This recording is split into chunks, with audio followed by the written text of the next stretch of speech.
આજે Rajkot chamber of commerce, સ્વનિર્ભર શાળા સંચાલક મંડળ, પ્રી સ્કૂલ એસોસિએશનના પ્રતિનિધિઓ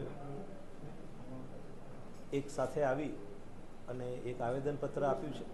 અને આવેદનપત્રની સાથે સાથે જે છેલ્લા રાજકોટ ગેમ ઝોનનો દુઃખદ બનાવ બન્યો ત્યારબાદ સમગ્ર રાજ્યમાં જે લોકો વધારે પડતા એકત્રિત થાય છે તેવા એકમોની સામે સઘન તપાસણી કરી, તેઓની પાસે ફાયર એનઓસી બીયુ છે કે કેમ, કાયદાનું કમ્પ્લાયન્સ છે કે કેમ, એની સઘન તપાસણી કરી અને જ્યાં ન હોય ત્યાં આગળ સીલિંગની કાર્યવાહી હાથ ધરવામાં આવેલી હતી.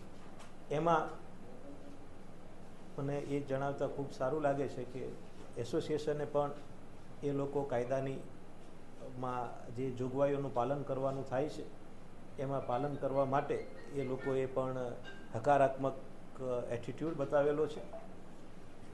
જે બાબતોને સીલ કરેલી છે, મુખ્યત્વે રજૂઆત એવી હતી કે ફાયર એનઓસી મેળવવામાં, બીયુ મેળવવામાં તેઓને સમય આપવામાં આવે. આ રજૂઆતના ધ્યાને લઈ અને આજે સામૂહિક રીતે આવ્યા છે, પણ વ્યક્તિગત રીતે અથવા અલગ અલગ એસોસિએશનના રૂપે લગભગ 2-3 દિવસથી અમને આ અંગેની રજૂઆતો મળ્યા કરે છે. તો સૌ પ્રથમ અમે જ્યારે આ સીલિંગની કાર્યવાહી કરી ત્યારે પહેલું મહત્ત્વનું પગલું એ ભરેલું હતું કે જે એકમોએ ફાયર એનઓસી લેવા માટેની કાર્યવાહી હાથ ધરવાની થાય છે, બીયુ માટે મેળવવાની કાર્યવાહી હાથ ધરવાની થાય છે, ઇમ્પેક્ટની અરજીનો સમયગાળો હજુ ચાલુ છે, તો ઇમ્પેક્ટ હેઠળની અરજી કરવા માટેનો સમયગાળો ચાલુ થાય છે. ગેરકાયદેસર જે બાંધકામો છે એમાં અમુક સંસ્થાઓએ એને દૂર કરવા માટે પણ અમને રજૂઆત કરેલી હતી. તો પહેલાં આપણે એમને આવી કાર્યવાહી કરવા માટે લગાડવામાં આવેલા સીલ ખોલવાનો નિર્ણય લીધેલો છે અને એના અનુસંધાને લગભગ 200 થી 250 જેટલા એકમોને આપણે સીલ પણ ખોલી આપેલા છે. હવે વાત રહી ફાયર કમ્પ્લાયન્સ માટેની જરૂરી કાર્યવાહી કરવા માટે. એવી પણ રજૂઆત છે કે જેમાં ફાયર એનઓસી મળી ગયેલું છે, પરંતુ બીયુ પરવાનગી મેળવવામાં અથવા ઇમ્પેક્ટ હેઠળ અરજી કરી અને એને નિયમિત કરવામાં સમય જાય છે. તો આવા બધા જે ઘટનાઓ અને ધ્યાન ઉપર આવે છે. અગાઉ ફાયર એનઓસી પણ મેળવેલું હતું, પણ સમય સંજોગોમાં એને રિન્યૂ નથી કરાવી શક્યા, એવા પણ બાબતોની લઈને રજૂઆત થઈ છે. અમે સમગ્ર રાજ્યના જે મહત્ત્વના કોર્પોરેશન છે, મ્યુનિસિપલ કોર્પોરેશન, એની સાથે હું પણ સંપર્કમાં છું સતત, અને દરેક કોર્પોરેશનમાં આવી રજૂઆતને મળ્યા બાદ જે અલગ અલગ પ્રકારની પરિસ્થિતિઓ પ્રવર્તે છે એ પરિસ્થિતિની અંદર હવેના પછીના સમયગાળામાં કાયદેસરતા દરેક એકમો મેળવે એના માટેની વિવિધ કાર્યપદ્ધતિઓ, એક એસઓપી બનાવવાનું અમે વિચારી રહેલા છીએ. 1-2 દિવસની અંદર આવા અલગ અલગ તમામ પરિસ્થિતિમાં જેની પાસે ફાયર એનઓસી છે પણ બીયુ નથી, જેની પાસે બીયુ છે પણ ફાયર એનઓસી નથી મેળવેલું, જેની પાસે ફાયર એનઓસી મેળવેલું છે પણ રિન્યૂ નથી કરાવેલું, આવી અલગ અલગ પરિસ્થિતિ પ્રમાણે આગળ કેટલા પ્રકારે આપણે એમને સમય આપી શકાય એના માટેની અમે સક્રિય વિચારણા અમે કરી રહેલા છીએ. અને 1-2 દિવસની અંદર આ અંગે ચર્ચા વિચારણા કરી તમામ કોર્પોરેશનની સાથે એમના દ્વારા આપવામાં આવેલી કાર્યપદ્ધતિઓનો પણ અભ્યાસ કરી અને 1-2 દિવસમાં રાજકોટ મહાનગરપાલિકા પણ આ અંગે યોગ્ય નિર્ણય લેશે. સર, 13 તારીખથી સ્કૂલો ચાલુ થઈ છે. શાળા સંચાલક મંડળની એક જ માંગ છે કે સ્કૂલ ચાલુ કરવી કે ન કરવી. સર, શું કહેશો? કારણ કે હવે 2 દિવસ બાકી છે. હા, વાત સાચી છે. એમાં મેં આપને કીધું એવી રીતે કે શાળાઓમાં પણ બે એક પ્રકારની પરિસ્થિતિ છે કે અમુક શાળા પાસે ફાયર એનઓસી છે પણ બીયુ નથી, અને અમુક શાળા પાસે ફાયર એનઓસી પણ નથી, બીયુ પણ નથી. એટલે આવી અલગ અલગ જે કેટેગરી છે એ અલગ અલગ કેટેગરી પ્રમાણે અલગ અલગ પ્રકારનો આપણે કાર્યપદ્ધતિ અમારે અપનાવવાની થશે. 1-8 દિવસની અંદર અમે આ યોગ્ય નિર્ણય લઈ અને જાણ કરીશું કે જેની પાસે ફાયર એનઓસી છે તો એને બીયુ માટે કેટલા, જેની પાસે ફાયર એનઓસી નથી તો એમાં સમય આપી શકાય કે ન આપી શકાય એની પણ માગણી કરી, ચકાસણી કરી અને અમે નિર્ણય લઈશું.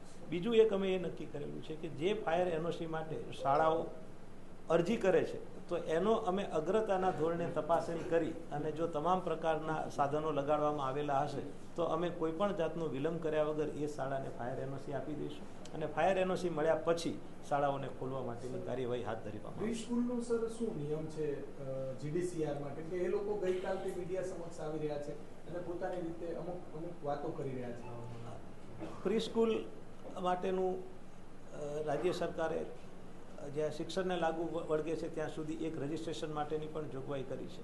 જીડીસીઆરને જ્યાં સુધી લાગે વળગે છે ત્યાં સુધી રેસિડેન્શિયલ ઝોનની અંદર શૈક્ષણિક પ્રવૃત્તિ એ પરમિસિબલ જરૂર છે, પણ બંગલા તરીકે પ્લાન પાસ કરાવી અને પછી એને આખી શાળા સંકુલની અંદર પરિવર્તિત કરવું, તો એમાં જીડીસીઆરનું એ શૈક્ષણિક એકમ માટેના જીડીસીઆર અલગ છે અને રેસિડેન્શિયલ બંગલો માટેના પણ જીડીસીઆર અલગ છે. રેસિડેન્શિયલ ઝોનમાં અચૂક એ પરમિસિબલ આવે છે, પણ જ્યારે એ રેસિડેન્શિયલ ઝોનની અંદર પ્રી સ્કૂલ કરે તો એને પાર્કિંગ માટેના અલગ નોર્મ્સ લાગુ પડે છે, માર્જિન માટેના અલગ નોર્મ્સ લાગુ પડે. એટલે આ બાબતો ચકાસવાની હોય છે. માટે એક મિસકન્સેપ્શન છે કે રેસિડેન્શિયલ ઝોન છે, અમે રેસિડેન્શિયલ ઝોનમાં જ સ્કૂલ કરેલી છે, પણ એનો બિલકુલ અર્થ એવો નથી થતો કે જે સ્વરૂપમાં હાલ છે એ જ સ્વરૂપની અંદર એ જીડીસીઆરની કમ્પ્લાયન્ટ થાય.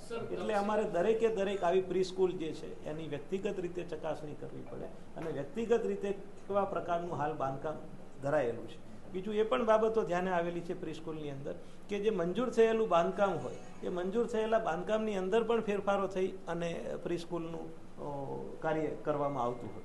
એટલે આ બધી જ બાબતોને એક કિસ્સામાં તપાસી અને કિસ્સાવાર નિર્ણય લેવાનો થાય.